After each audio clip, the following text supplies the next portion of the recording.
आपका जो कहने का अंदाज था उससे तो मैसेज अलग गया। बहरहाल मैं आपसे, क्योंकि समय आपके पास कम है, मुझे बताया गया, एक सवाल आपसे अगर जवाब देना चाहें आप। सर एक मिनट सर, आप पॉस्चरिंग की बात कर रहे। योगी आदित्यनाथ के ऊपर बैठे हुए, मंच पर बैठे हुए एक शख्स ने उनके सामने खड़े होकर तकरीर करते हुए कहा था कि मुस्लिम औरतों को उनके खबरों से निकालकर उनकी बलात्कार किया जाएगा। आज वो शख्स समाजवादी में है, वो क्या पॉस्चरिंग है?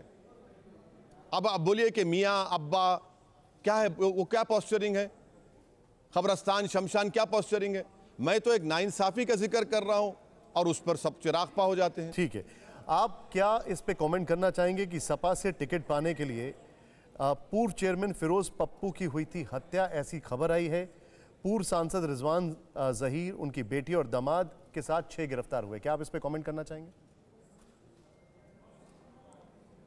देखिए, अफसोसनाक बात है कि उनका कत्ल हुआ, उनका मर्डर हुआ, मगर उससे बड़ी अफसोसनाक बात यह है कि समाजवादी पार्टी के प्रेसिडेंट जनाब अखिलेश यादव गोंडा जाते हैं और उनको इतनी भी तौफीक नहीं हुई, इतना भी उनको ख्याल नहीं आया कि एक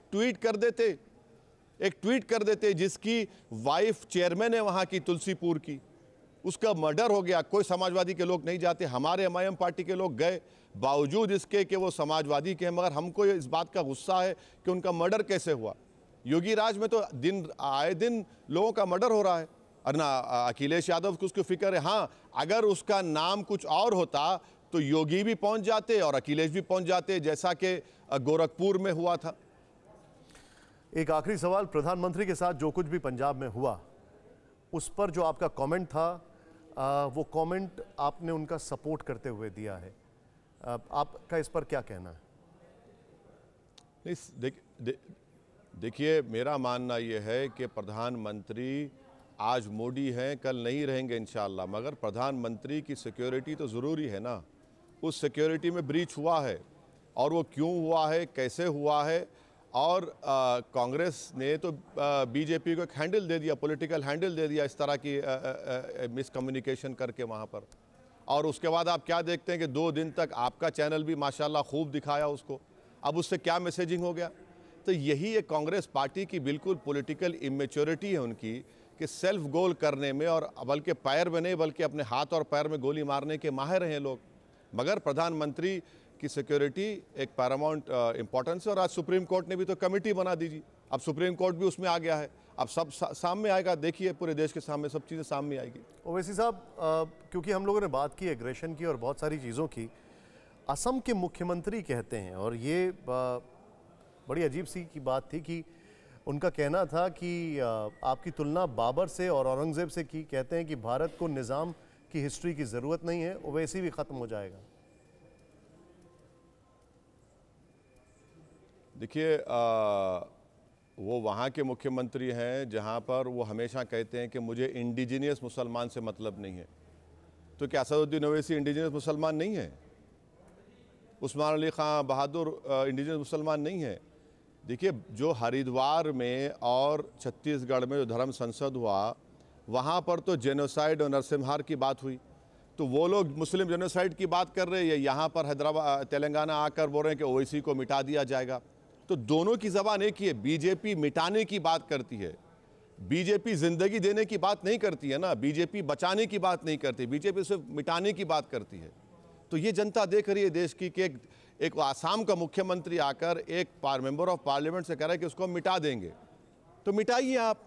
मैं क्या कोई चिराग हूं कि फूकने से बुझ जाऊंगा? मैं, इनको फैसला करना पड़ेगा।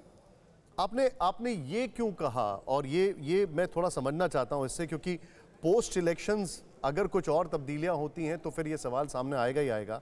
आपने ये क्यों कहा कि समाजवादी पार्टी के राष्ट्रीय अध्यक्ष अखिलेश यादव को कि उनके ख्वाब में भगवान तो आते हैं लेकिन मुसलमान और उर्दू का डेवलपमेंट नहीं आता? ये क्यों कहा आपने?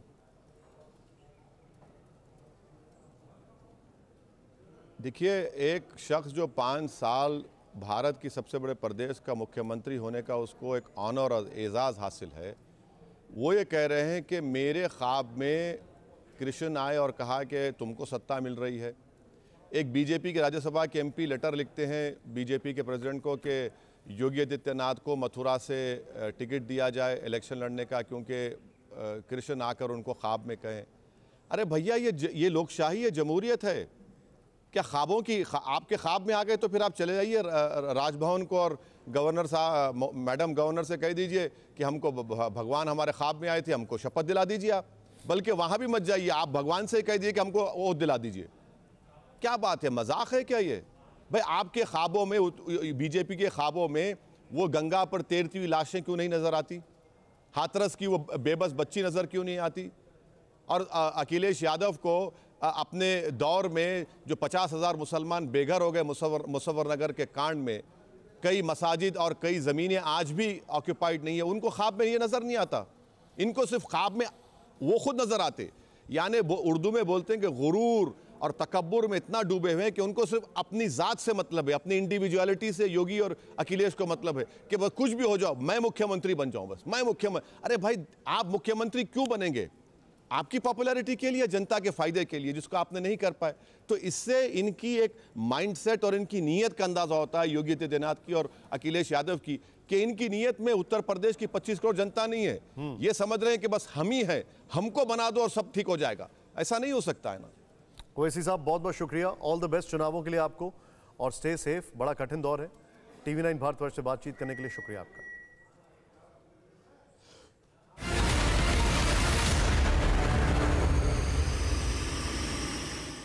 अड़ी सोमवार से शुक्रवार शाम 6 बजे सिर्फ TV9 भारतवर्ष पर।